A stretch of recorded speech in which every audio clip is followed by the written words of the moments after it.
Breaking news చూస్తున్నాం. AP assembly సమావేశాలు కొనసాగుతున్నాయి. ఇవాళ అసెంబ్లీలో బడ్జెట్ ప్రవేశపెట్టనున్నారు. ఉదయం 11:15 రాష్ట్ర ఆర్థిక మంత్రి పయ్యావుల కేశవ్ బడ్జెట్ ప్రవేశపెడతారు. 2020-2021కి సంబంధించిన ఈ బడ్జెట్ 3.32 లక్షల కోట్లకు పైగా ఉండనున్నట్లు తెలుస్తోంది. ఇక ఉదయం 10:30 సీఎం చంద్రబాబు అధ్యక్షతన ఏపీ కేబినెట్ సమావేశం జరగనుంది. ఈ భేటీలో ఏపీ బడ్జెట్కు ఆమోదం తెలపనున్నారు.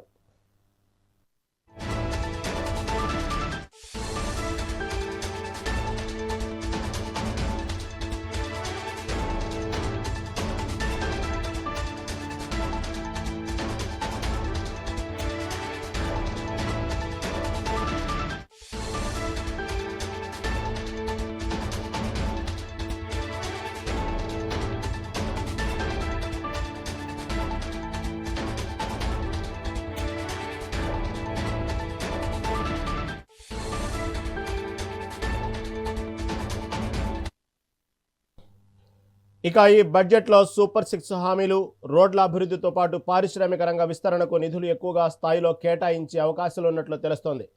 పయ్యావుల కేశవ్ ఏపీ అసెంబ్లీలో బడ్జెట్ ప్రవేశపెట్టిన అనంతరం వ్యవసాయ శాఖ మంత్రి అచ్చెన్నాయుడు వ్యవసాయ బడ్జెట్ను కూడా అసెంబ్లీలో ముందుకు తీసుకొస్తారు.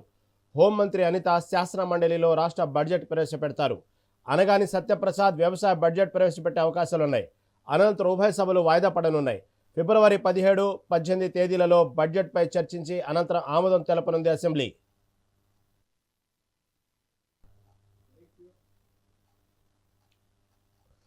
ఏపీ అసెంబ్లీ సమావేశాలు కొనసాగుతున్నాయి. ఇవాళ అసెంబ్లీలో బడ్జెట్ ప్రవేశపెట్టనున్నారు. ఉదయం 11:15 రాష్ట్ర ఆర్థిక మంత్రి పయ్యావుల కేశవ్ బడ్జెట్ ప్రవేశపెడతారు.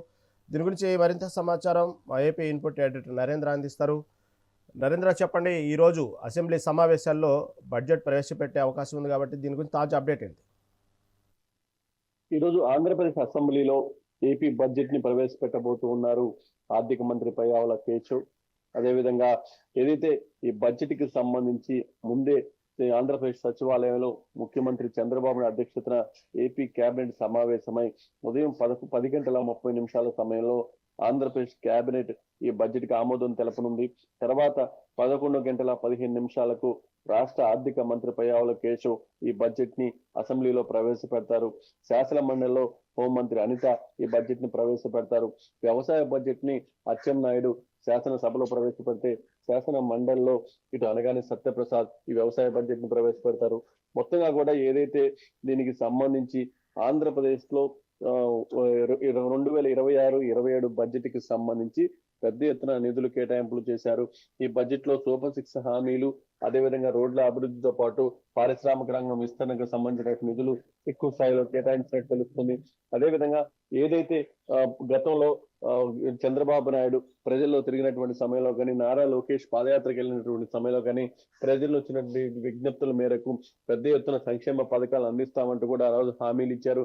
దానికి తగిన విధంగానే ఆ సంక్షేమ పథకాలకి నిధులు ఎక్కువ కేటాయించి ఎక్కడా కూడా ఏ ఒక్క లబ్ధిదారు కూడా మాకు నష్టం జరిగింది, మాకు ఆశించిన స్థాయిలో ఈ పథకాలు అందలేదు అనేటువంటి అవకాశం లేకుండా అందరికీ అన్ని విధాలా కూడా సంక్షేమ పథకాలు అందించే విధంగా వారికి సంబంధించినటువంటి నిధులు కేటాయించే విధంగా కూడా బడ్జెట్ ని సిద్ధం చేశారు. మొత్తంగా ఆంధ్రప్రదేశ్ లో 2026-27 ఆర్థిక సంవత్సరానికి సంబంధించినటువంటి బడ్జెట్ ని మరికొన్ని గంటల్లో ఇటు ఆంధ్రప్రదేశ్ అసెంబ్లీ ముందుకి, అదేవిధంగా శాసనసభ శాసన మండలి ముందుకు కూడా రాబోతూ ఉంది. అసలు బడ్జెట్ లో ఎలా ఉండబోతుంది, బడ్జెట్ లో ఏ వర్గాలకు ఉపయోగపడే విధంగా నిర్ణయాలు తీసుకున్నారు, ఈ బడ్జెట్ వల్ల రాష్ట్ర అభివృద్ధికి ఎంత మేరకు ఉపయోగపడుతుందనే దాని మీద ఇప్పుడు ప్రధానంగా చర్చ జరుగుతూ ఉంది. ఈ బడ్జెట్ కి సంబంధించి ఫిబ్రవరి 17, ఏదైతే 18 తేదీల్లో పూర్తి స్థాయిలో చర్చించిన అనంతరం ఇటు శాసనసభ శాసన మండలి కూడా ఆమోదం తెలపబోతూ ఉంది. మొత్తంగా ఆంధ్రప్రదేశ్ లో ఏదైతే 2026-27 సంవత్సరానికి సంబంధించినటువంటి బడ్జెట్ కి పూర్తి స్థాయిలో కూడా సిద్ధం చేశారు. ఎక్కువగా కూడా పూర్తి ఏదైతే అన్ని వర్గాలని ఆకట్టుకునే విధంగా ఈ బడ్జెట్ ఉండబోతుందంటూ కూడా ఇప్పటికే దానికి సంబంధించినటువంటి ఏదైతే అధికారులు కూడా చెప్తూ ఉన్నారు. మొత్తంగా పయ్యావుల కేశవ్ కూడా మరికొన్ని నిమిషాల్లో ఈ బడ్జెట్ ని శాసనసభ ముందుకు తీసుకురాబోతూ ఉన్నారు. Right, thank you for update.